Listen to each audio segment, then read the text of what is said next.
The snow fell in silence over the city, each flake a whisper against the ancient stone of buildings that remembered centuries. On the corner of 5th and Madison, where the holiday lights blazed their cheerful defiance against the winter dark, a figure stood motionless beneath the skeletal branches of an oak tree. To the hurrying crowds, he was simply another wealthy man in an expensive coat, pausing perhaps to admire the window displays or check his phone. They did not see what he was. They never did. Nikolai Thorne had stopped aging at 32, 347 years ago. He had seen Christmas celebrated in 1,000 different ways, had watched the holiday transform from solemn religious observation to the glittering commercial spectacle it had become. He had long ago ceased to feel anything about it.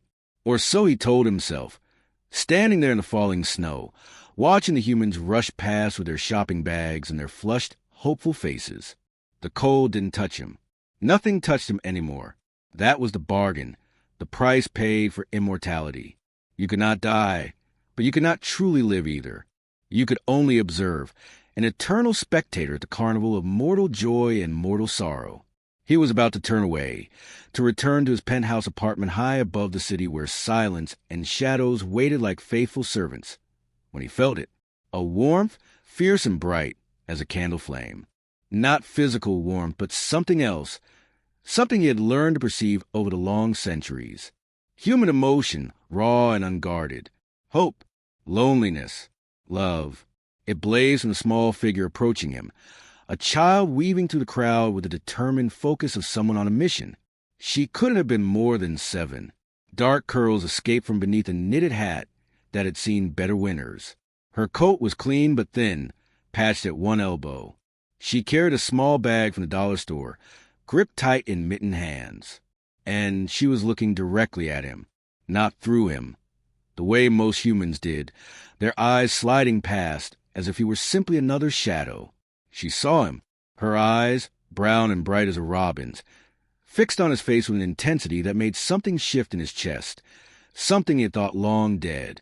"Excuse me," she said, stopping just in front of him. Her breath puffed out in small clouds. Around them, the crowd flowed like water around stones, oblivious. "Are you alone?" Nikolai stared at her. In 3.5 centuries, no one had asked him that question. He was always alone. It was a fundamental condition of his existence. And yet, hearing it spoken aloud by this small, earnest creature made the truth of it strike him with unexpected force. "Yes," he said. His voice came out rougher than he intended, and used a genuine conversation. "I am alone." She nodded, as if he had confirmed something she already knew. "I thought so. You look sad. Not crying sad, but the kind of sad that's quiet, like you've forgotten how to be happy." She tilted her head, studying him with unnerving perception. "Do you have somewhere to go? For Christmas?" He stopped. What was the answer? He had a place to go in the physical sense. Multiple places. He owned properties across 3 continents. But that wasn't what she was asking, and somehow, impossibly, she knew it. "No. Do you want to be with us for Christmas?" The words tumbled out in a rush, as if she was afraid he might vanish before she could finish. "Me and my mom. We're having dinner tomorrow. It's not fancy or anything. We live in an apartment, not a big house." Before I continue with this story, be sure to subscribe to our channel and like this video if you want more stories like this. Write in the comments which city you're watching from, and then we'll continue with the story. But Mom makes really good food, and we have a tree, even if it's kind of small. And there's presents. She said this last part shyly, as if embarrassed by the admission. Not a lot, but some. Mom says Christmas is about being together, not about stuff. She says even if we don't have much, we have each other, and that's everything. Nikolai felt something crack inside him. A fissure in ice he hadn't known was there. This child, who clearly had very little, was offering him everything she had. She was inviting him, a stranger, into the warm center of her small world. She looked at him and saw loneliness, saw sadness, and her response was not fear or indifference but compassion. It was the most human thing he had witnessed in decades, perhaps centuries. "Why?" The question escaped before he could stop it. "Why would you invite a stranger to your home?" She shrugged, the gesture both childlike and oddly wise. You don't look dangerous. You look lonely. And nobody should be lonely at Christmas. That's what Mom says. She says the whole point of Christmas is remembering that we're not alone, that we're all connected, even if we forget sometimes. She reached into her dollar store bag and pulled out a candy cane, slightly bent. She offered it to him with both hands, a formal presentation. Here, this is for you. Merry Christmas. He took it automatically, the plastic wrapper crinkling under his fingers. When was the last time someone had given him a gift?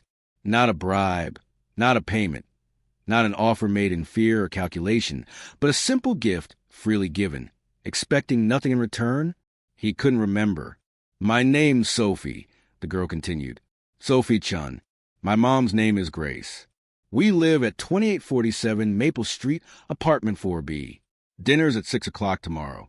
Mom says that's a perfect time because it's dark outside, but the lights are all on inside, and it feels cozy.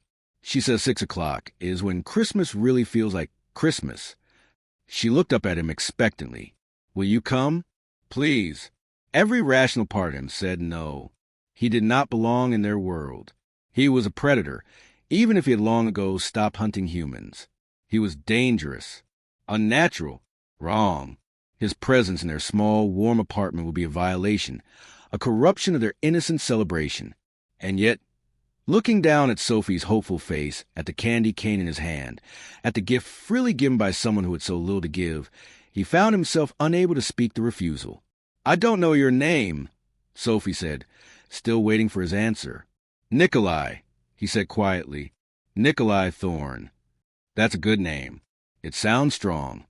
She smiled, and the warmth of it was like sunlight on his face, impossible and precious. So will you come to our Christmas? He should say no. He absolutely should say no. Yes, he heard himself say. I will come. Sophie's smile widened into pure joy. Really? You promise? You're not just saying it to be nice. I promise. The words felt strange on his tongue. When was the last time he had made a promise to anyone? When was the last time anyone had asked him to? Okay, good. 6 o'clock, apartment 4B. Don't forget. She reached out and patted his arm, the gesture so natural and affectionate that it sent a shock through him. Human touch, offer without fear. I have to go now. Mom's waiting at the store.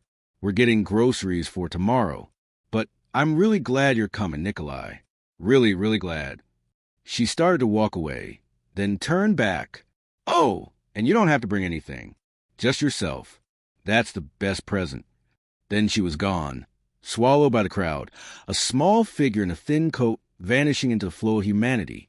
Nikolai stood there, alone again beneath the oak tree, holding a bent candy cane and trying to understand what had just happened.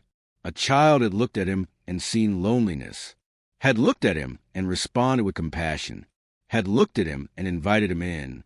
It was absurd, impossible, and yet it had happened. He looked down at the candy cane in his hand, this small, inexpensive thing that suddenly felt infinitely precious.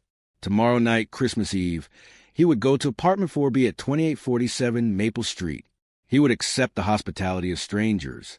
He would step into the warm, lit center of a human home and pretend, for a few hours, that he belonged there. The thought terrified him. The thought filled him with something that might have been hope. The snow continued to fall as Nikolai finally turned and walked away, vanishing into the darkness between streetlights. In his pocket, carefully wrapped, the candy cane rested against his chest, close to where his heart still beat, slow and steady and cold. Tomorrow, he thought, tomorrow he would be warm. The next evening, as the winter sun sank behind the buildings and darkness crept across the city, Nikolai stood outside 2847 Maple Street and questioned every decision that had brought him to this moment. The building was old, the brick facade worn but clean. Through lighted windows, he could see fragments of other lives. A family gathered around a television, an elderly couple holding hands on a couch, teenagers arguing over a board game. Normal lives. Human lives. Lives that continued in their bright, brief arcs while he remained frozen in his eternal present. Apartment 4B was on the 4th floor. He could have taken the elevator, but he chose the stairs, Each step a small postponement of the moment when he would knock on their door. What was he doing? He was ancient, powerful, a king among his kind, though he had long ago abdicated any claim to that title. He had wealth beyond measure, influence that reached into the highest levels of human government. He could compel mortals with a glance, move through the world unseen, reshape reality with a thought.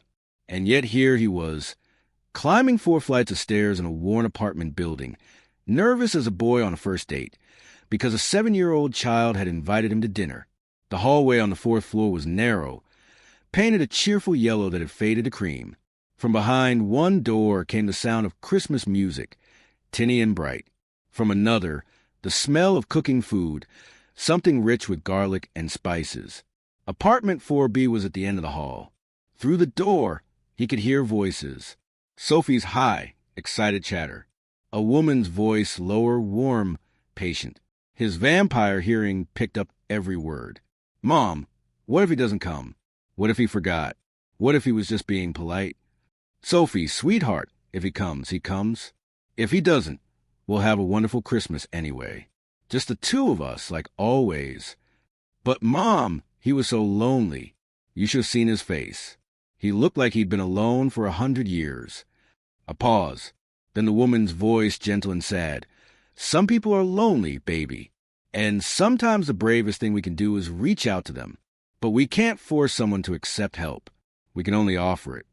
I know. I just hope he comes. I really, really hope he comes. Nikolai closed his eyes. 100 years. Try 3.5 centuries. Try an eternity. He raised his hand and knocked. The door opened almost immediately. Sophie stood there, dressed in a red sweater with a reindeer on it, her face splitting into the most radiant smile he had ever seen. You came. Mom, he came. Behind her, a woman appeared. Grace Chun was perhaps 30, with Sophie's dark hair and something of her daughter's direct gaze. She was small, slender, dressed in jeans and a simple green blouse. There were flower smudges on one cheek and what looked like frosting on her fingers. She looked tired, the kind of bone-deep tired that spoke of long hours and hard work and endless worry. But when she smiled, the exhaustion vanished, replaced by genuine warmth. Mr. Thorne, she said, extending a hand. I'm Grace. Sophie told me she invited you to dinner. I hope she wasn't too forward. She has a habit of adopting strays. This last part was said with affection, accompanied by a look down at her daughter that was pure love. I'm the one who should apologize for intruding on your holiday, Nikolai said, taking her hand carefully. Her palm was warm against his cold skin, and he saw her eyes widen slightly at the contact. But she didn't pull away. You're not intruding. Anyone Sophie invites is welcome here. Grace stepped back, gesturing him inside. Please, come in. Dinner's almost ready. The apartment was small, perhaps 3 rooms total, but it glowed with warmth and light. A Christmas tree stood in one corner, barely 4 feet tall, decorated with a mix of handmade ornaments and what looked like decorations from a dollar store. Colored lights blinked cheerfully. Beneath the tree, a modest pile of wrapped presents. The furniture was old but well cared for, the kind of pieces bought secondhand and loved into comfort. On one wall, a bulletin board covered with Sophie's drawings and school papers, each one carefully displayed. In the air, the smell of cooking food, rich and savory and utterly human. Nikolai stood in the doorway, overwhelmed. This was what a home looked like.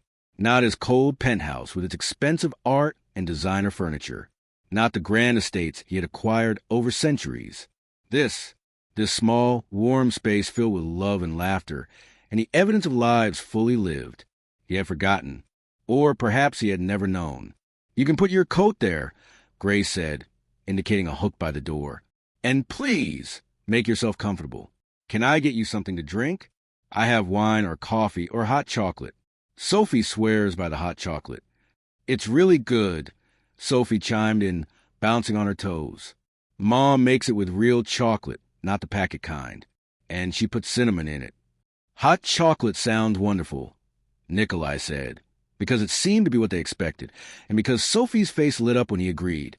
He removed his coat, revealing the simple black sweater and dark pants he had chosen after an hour of deliberation. He had wanted to look approachable, unthreatening, normal. Looking at Grace's expression, he thought perhaps he had succeeded. She smiled at him, then turned toward the small kitchen visible through an open doorway. "Sophie, honey, can you show Mr. Thorne a tree while I finish dinner?" "It's Nikolai," he said quietly. "Please, just Nikolai." Grace looked back at him, and for a moment, something passed between them. A recognition, an understanding. She was lonely too, he realized.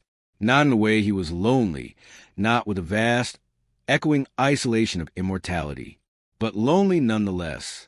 A single mother, working hard, raising a child alone, carrying the weight of the world on her slender shoulders. And still she smiled. Still she opened her door to strangers. Still she taught her daughter to see the lonely and reach out to them. "Nikolai," she said softly, "and I'm Grace. Not Ms. Chun, just Grace."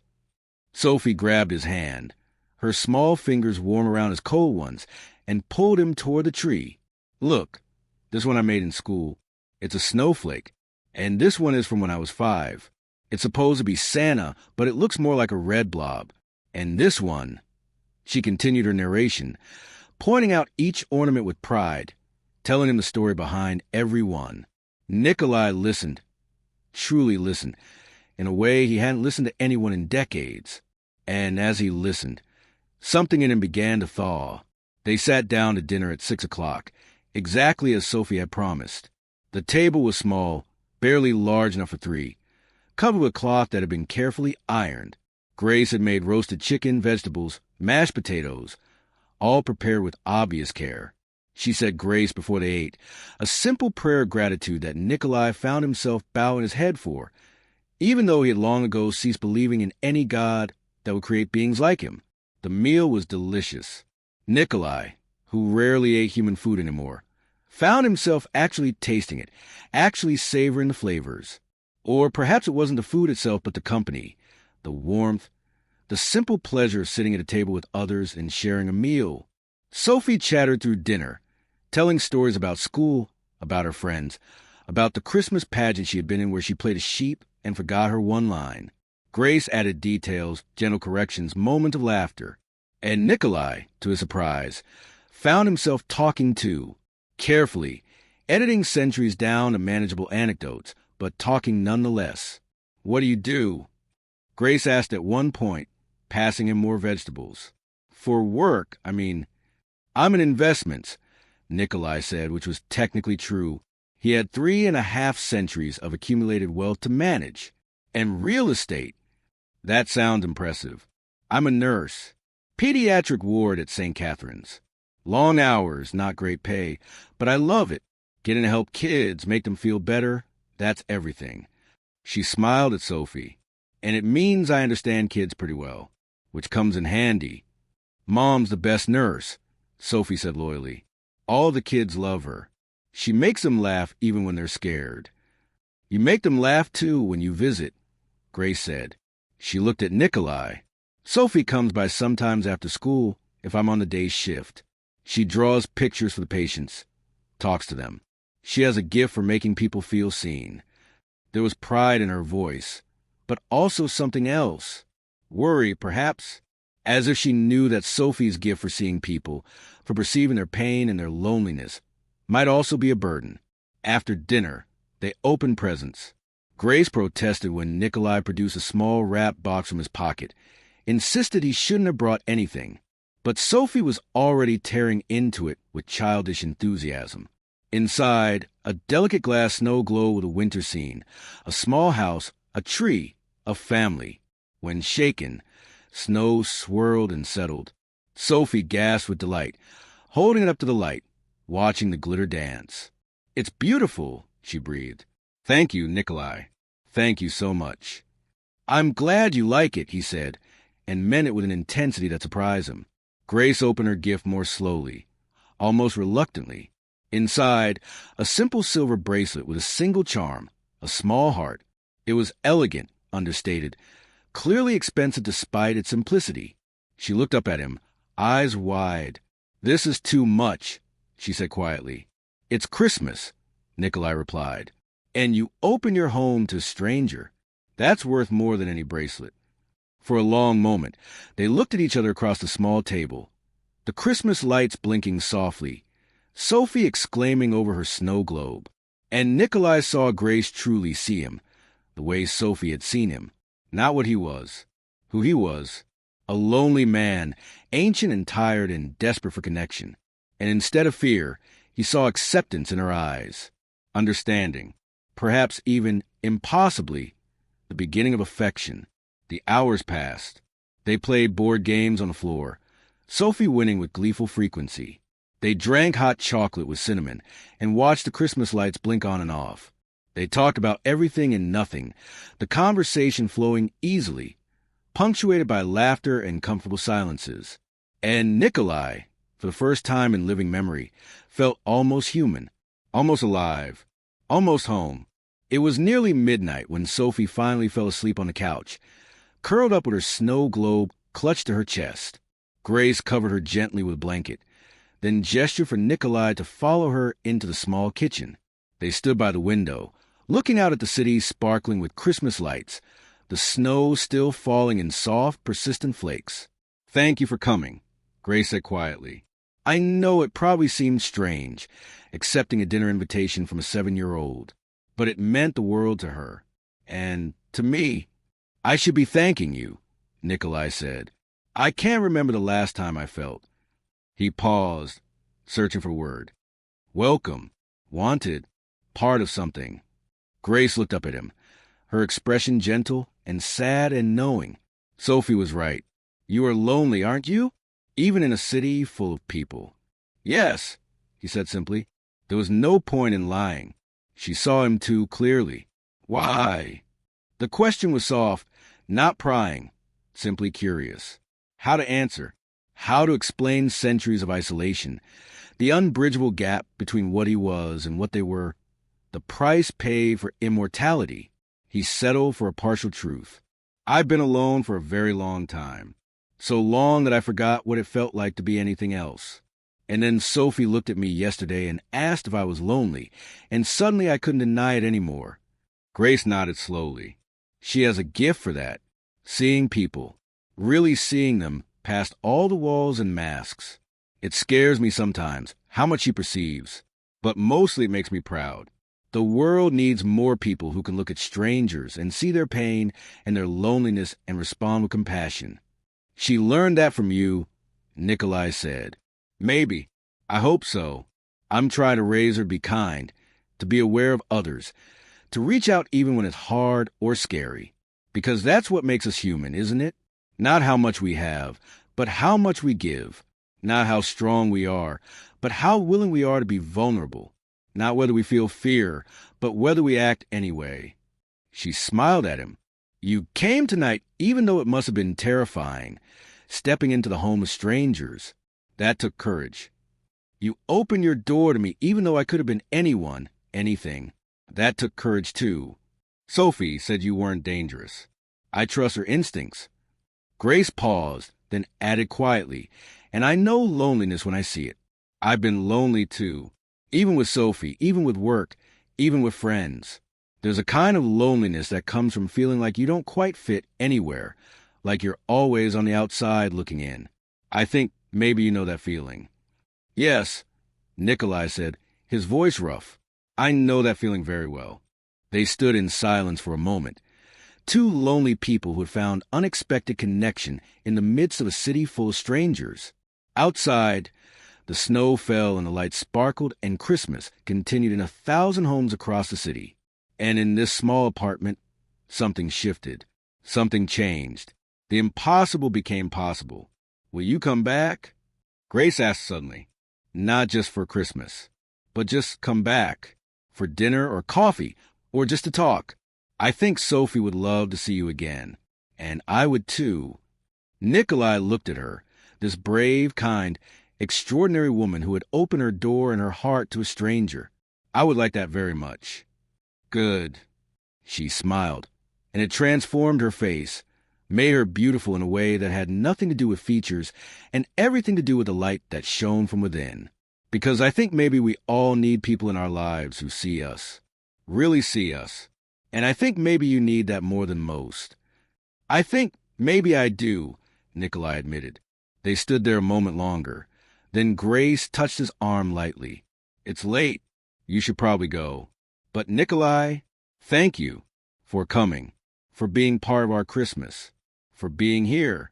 Thank you for inviting me, he said, for seeing me, for letting me in. He gathered his coat, moving quietly so as not to wake Sophie. At the door, he turned back. Grace stood in the glow of the Christmas lights, small and strong and impossibly kind. Behind her, the little apartment glowed with warmth. Merry Christmas, Grace. Merry Christmas, Nikolai. He walked down the stairs and out into the snowy night, but the cold didn't touch him. He was warm. For the first time in 3.5 centuries, he was truly warm. In his pocket, his phone buzzed with the dozens of messages he had ignored all evening. Business matters, problems that needed solving, the endless, grinding machinery of his empire demanding attention. He ignored them all. Tomorrow he would return to that world. Tomorrow he would be the vampire king again, ancient and powerful and alone. But tonight, on Christmas Eve, he had been simply Nikolai. He had sat at a small table and shared a meal. He had laughed and played games and drunk hot chocolate with cinnamon. He had been seen, truly seen, by a child with brown eyes and a heart full of compassion, and by her mother who understood loneliness and chose kindness anyway. He had been welcomed. He had been wanted. He had, for a few precious hours, belonged. The snow continued to fall as Nikolai walked through the quiet streets, his footsteps leaving tracks that would be covered by morning. Above him, in apartment 4B, the lights finally went dark as Grace carried Sophie to bed. The little girl clutched her snow globe even in sleep, dreaming of the lonely man who had come to dinner, who had said yes to her invitation, who had let himself be seen. And in that small apartment, on that snowy Christmas Eve, hope had taken root, not the hope of miracles or magic, but the simpler, stronger hope of human connection, the hope that comes from reaching out and finding someone reaching back, the hope that says, you are not alone. I see you. You matter. You belong. It was, Nikolai thought as he walked through the falling snow, the most perfect Christmas he had ever known. And it was only the beginning. Days turned into weeks, and winter settled over the city with the weight of centuries. But in the small world of apartment 4B and the unexpected visits of a man who seemed to exist outside of time, something new was growing. Nikolai came back, as he had promised, first hesitantly, unsure of his welcome despite Grace's invitation, then with increasing regularity, drawn by the warmth of their small apartment and the brightness of Sophie's laughter and the quiet understanding in Grace's eyes. He came for dinner on New Year's Eve and stayed to watch the fireworks from their window. Sophie nestled between them on the couch, fighting sleep and losing. He came on a Tuesday afternoon when Sophie had a snow day from school, and they built a snowman in the small courtyard behind the building, giving a carrot nose and a scarf that Sophie insisted made him look distinguished. He came on a Thursday evening when Grace was working late, and sat with Sophie doing homework, helping her with math problems and listening to her read aloud from a book about dragons. And slowly, imperceptibly at first, and then with gathering momentum, he became part of their lives. Not an intruder, not a guest, but something more permanent, something that felt dangerously like family. Grace watched it happen with equal parts wonder and fear. She saw the way Sophie lit up when Nikolai arrived, running to the door to greet him. She saw the way he listened to her daughter with complete attention, as if nothing in the world mattered more than Sophie's story about what happened at recess or her theory about why dinosaurs were actually dragons. She saw the gentleness in his hands when he helped Sophie with a difficult puzzle, the patience in his voice when he explained something she didn't understand, the pride in his face when she accomplished something new. And she saw the way he looked at her, Grace, not with the calculation of men who had approached her before, weighing what they could get from a single mother who worked too much and worried too much and had too little time for dating, but with something else, something that looked like wonder, as if he couldn't quite believe she was real, as if she were the miracle, not him, because Grace was beginning to suspect that Nikolai Thorne was not exactly what he seemed. There were small things, accumulating like snow. The way he never ate much, though he always praised her cooking. The way his skin was always cool, even in the overheated apartment. The way he sometimes looked at her and Sophie with an expression of such profound sorrow and longing that it made her chest ache. The way he moved, with an uncanny grace and precision that spoke of something more than human. The way he knew things, bits of history and languages and places that no ordinary man should know. She didn't know what he was. Vampire was too absurd to consider, the stuff of movies and books. But something old and powerful and not quite human. And yet, watching him carefully construct a tower of blocks with Sophie, his face serious and focused as if this were the most important task in the world, she found she didn't care. Whatever he was kind, he was gentle, he was lonely, and he had become important to them in a way that terrified and exhilarated her in equal measure. It was late January when everything changed. Grace was working a double shift, covering for a colleague who had called in sick. Sophie was supposed to stay with a neighbor, Mrs. Rodriguez, who often watched her when Grace's schedule got complicated. But when Nikolai arrived for his usual Thursday visit and found a note on the door, he called Grace immediately. "Let me stay with her," he said when she answered, her voice harried and exhausted over the phone. "I'm here. I'm available. And Sophie knows me. Nikolai, I can't ask you to." "You're not asking. I'm offering. Please, Grace, let me help." There was a long pause. Then, so quietly he almost missed it, "Okay, thank you. There's a key under the mat. And Nikolai, thank you. Really." He spent the evening with Sophie, making dinner, helping with homework, reading stories. When bedtime came, she asked him to stay until she fell asleep. He sat in the chair beside her small bed, watching her drift off, clutching the snow globe he had given her. And as he watched her sleep, this small, precious, impossibly fragile human child, something clicked into place inside him. A door opening, a wall crumbling, a truth he could no longer deny. He loved them. Sophie and Grace, this makeshift family that had adopted him on a snowy Christmas Eve.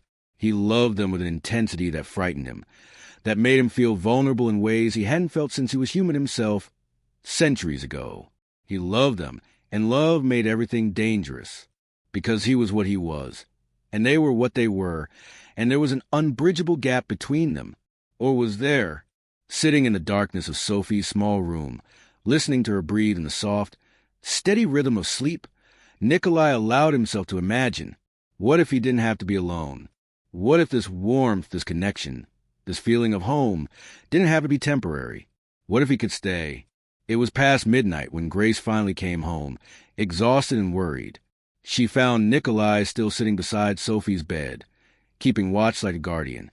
He rose silently and followed her into the living room, where she collapsed onto the couch with a groan. "Thank you," she said, not looking at him. "I don't know what I would have done if you hadn't been here." "You would have managed," Nikolai said. "You always do." "Maybe, but it's nice not to have to. It's nice to have help. It's nice to have—" She trailed off, finally looking up at him. In the dim light, her eyes were huge and dark and full of something that made his dead heart stutter. "You!" The word hung in the air between them, heavy with meaning. Nikolai sat down beside her, careful to keep distance between them, though every cell in his body urged him closer. "Grace," he said carefully, "there are things about me you don't know. Things that might change how you feel about this, about me being here." "Are you dangerous?" she asked quietly. "To Sophie? To me? Never." The word came out fierce, absolute. "I would die before I let harm come to either of you. Are you a good person? At your core, underneath everything else, are you good?" He wanted to say yes. He wanted to claim that virtue. But honesty mattered more. "I try to be. I haven't always succeeded. I've lived a long time, and I've made mistakes. But I'm trying now. Especially now." Grace nodded slowly. "That's all any of us can do, isn't it? Try. Make mistakes and learn from them. Choose to be better." She reached out and took his hand, her warm fingers wrapping around his cold ones. She didn't flinch at the temperature. I know you're not ordinary, Nikolai. I've known for weeks. I don't know exactly what you are, and maybe I don't need to. What I know is that you're kind to my daughter. You're patient and gentle, and you make her laugh. You show up when you say you will. You help without being asked. You see us, really see us, and you don't try to change us or fix us. You just accept us as we are. Her voice dropped to a whisper. And I think maybe I'm falling in love with you, which is terrifying and probably stupid, but there it is. Nikolai stared at her, unable to breathe, unable to speak. She loved him. This extraordinary woman, this miracle of compassion and strength, loved him. Him, not the image he projected, or the wealth he possessed, or the power he commanded. Just him, the lonely man who had accepted a little girl's invitation to Christmas dinner. I'm falling in love with you, too, he said, the words torn from somewhere deep inside. I have been since that first night, and it terrifies me because I'm not what you think I am. I'm not human, Grace. I haven't been human for a very long time. I know, she said simply. You what? I know, or I guessed. Vampire, right? It seems impossible, but then so many things about you seem impossible. The way you move, the way you're always cold, the way you look at food like you've forgotten how to eat it, the way you talk about history like you were there, the way you're so careful with Sophie, like she might break if you touch her too firmly. She smiled, sad and tender. And the way you look at me sometimes, like I'm something precious and impossible, and you can't quite believe I'm real. You are all of those things, Nikolai said hoarsely. You're a miracle, both of you. We're just people, Grace said. Ordinary, flawed, struggling people. But we see you, Nikolai. We see past what you are to who you are. And that person is welcome here.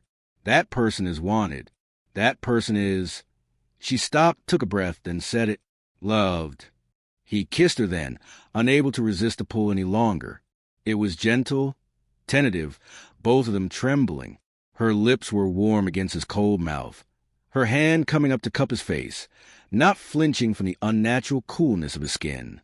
When they finally pulled apart, both breathing hard, her eyes were shining that, if you reach the end, comment down below if you want part 2. Thank you for watching.